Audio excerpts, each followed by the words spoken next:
We're going to do a little bit something different this time around. We're going to look at some of my sneaky division winners. I'm going to give a little explanation as to why it might just be that way. For the AFC East, I think the Miami Dolphins are that sneaky team where Dolphins statistically were very impressive last season. Now, there was that glaring thing where with teams above 500 and playoff contenders, they didn't play so well. Like, look at the Ravens game, look at the Bills game, look at, when they had to go play Kansas City in the actual playoffs. So there's that one glaring issue, but I think, let's say, with the retooling of the Bills defense and how the Bills just kind of let a lot of guys go this offseason, maybe some first-year struggles for Aaron Rodgers and the Jets, this division is wide open, and the Dolphins take advantage of that and win the AFC East. For the AFC West, this thing has been owned by the Kansas City Chiefs, but, knock on wood, I don't wish injury upon anybody or any player. Let's say Patrick Mahomes goes down with a bum ankle, torn Achilles. Let's say the Chiefs have a struggle season like they did last year. I think with Coach Harbaugh, Justin Herbert retooling a little bit, we'll just see. There's a lot of question marks with this squad and stuff. I think Herbert, they're poised. Yes, he's dealing with that foot injury, and we'll see how long he misses. But I think they're bound to be that sneaky team because look at the Raiders. The Raiders are missing a crucial key thing, which is a quarterback. And then the Broncos, not saying that Nix is not the guy, but rookie quarterbacks, they're either a breakout like CJ Stroud or they're an absolute dud. And they have to grow into their progression of being an elite quarterback. The Jacksonville Jaguars, the reason why I have them as a sneaky team is a lot of people are giving a lot of love to the Texans, which rightfully so. CJ Stroud had a good year. They're bringing on, look, they got Mixon, they got Diggs. They're retooling, reloading for another great year. There's a lot of hype behind this squad. Do I believe the hype is warranted? Yes and no. But the reason why I think, the Jaguars might be a sneaky team is Trevor Lawrence is still a good quarterback.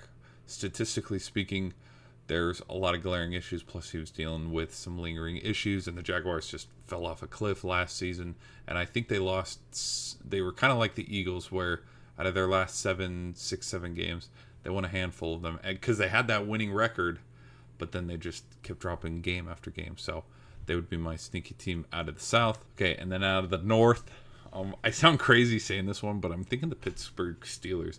And the reason why is, it sounds dumb, but Russell Wilson turns back the clock a little bit, and he's phenomenal. Will that happen? No. Plus, this is also fun, too, with rumors of Ayuk wanting to go there. So Wilson has a decent receiver in Ayuk. Plus, George Pickens isn't a bad receiver. Freiermuth isn't a bad tight end. That defense keeps them in season after season. I could see the Steelers, if they can at least split one, home and away with the Bengals and the Ravens, and then the Browns just have their dumb struggles due to injury or whatever.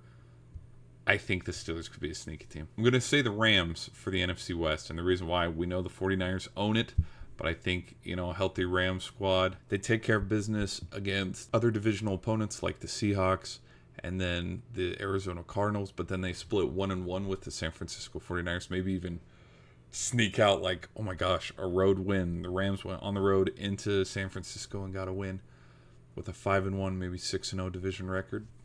Hey, all bets are off. That's a home playoff game for the Rams. Look at them coming for another shot at the Lombardi since their 2022 run. For the sneaky in the NFC least, we know this division has a different winner every single year, whether it's the Cowboys, whether it's the Eagles, going back and forth. And then there was that one weird year in 2020 when the football team won it. If the Cowboys have a setback here and relations with, because there was that rumor going out with Hurts and Sirianni where there's tensions in the locker room, if they can't get it together and that offensive line is struggling without, Kelsey because he went off into retirement, here comes the retooling of, bringing in defensive veteran Bobby Wagner, bringing in Austin Eckler, trying to build around this new rookie quarterback. Let's say that he explodes and he has a great season like he did at LSU, because they're going to probably take care of business against the Giants.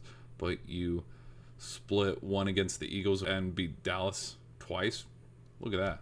Washington's going to host a playoff game for the first time in What, they haven't? Oh, since 2020 when Tom Brady. You let Tom Brady come into town and beat you on his way to the Super Bowl. So, all right, for the South, I'm going to say the New Orleans Saints. This division seems pretty open in quotations just because what's the jump that the Panthers took this offseason? What's the jump that the Buccaneers took this offseason? I think the Bucs might win it. Let's say Baker's having an injury-prone season with that shoulder again. You know, kind of like how it was in 2022 where he's bouncing team to team. Derek Carr, Alvin Kamara, Chris Olave, that defense, Saints, they start rattling off some wins. You know, they get 2 on Bryce Young and the Panthers. They split 1 with the Bucs, and then they whoop on the Falcons and Kirk Cousins. I mean, Saints easily would be able to host a playoff game. All right, and then for my last team for the NFC North, we know the favorites are going to be the Lions. Come on, and if not the Lions, probably the Packers, just because of how the Packers ended their season last year. I would say the dark horse this time around. Give me the Chicago Bears, and the reason why is just simply due to made the moves. Look at who they've brought in for help for Caleb Williams. Now, the only question, you know, when I did look at the rosters forever ago, what about that defense? There's a lot of guys on the defense that I didn't know. Plus, I mean, not saying this Hall of Fame game was like, oh my gosh, the Bears are back. No, but, I mean, Colin Johnson. So, but I think Caleb Williams is a huge prospect for the Bears. I think he's the biggest prospect since Trevor Lawrence, and Trevor Lawrence was the biggest prospect since Andrew Luck. So, do I think they explode onto the scene and have a breakout year? No, not necessarily. I think rookies need to have the growing pains before their, you know, baptism by fire. If he's able to play even half as decent as he did at, you know, USC and Oklahoma, I mean, he's a top 20 quarterback if he's even playing as half as good as he did there. I think with how the Bears have tooled to try to help Williams is very interesting versus how they didn't with Justin Fields. But we'll just have to see. Maybe the Bears are just a cursed franchise. I thank you for reaching the end of the video. You know, if you've listened to me ramble this long, I thank you. You know, hit that subscribe button, hit that like button. I'm going to try to cover more NFL stuff, so stay tuned. I'll try to catch you in the next one. See ya.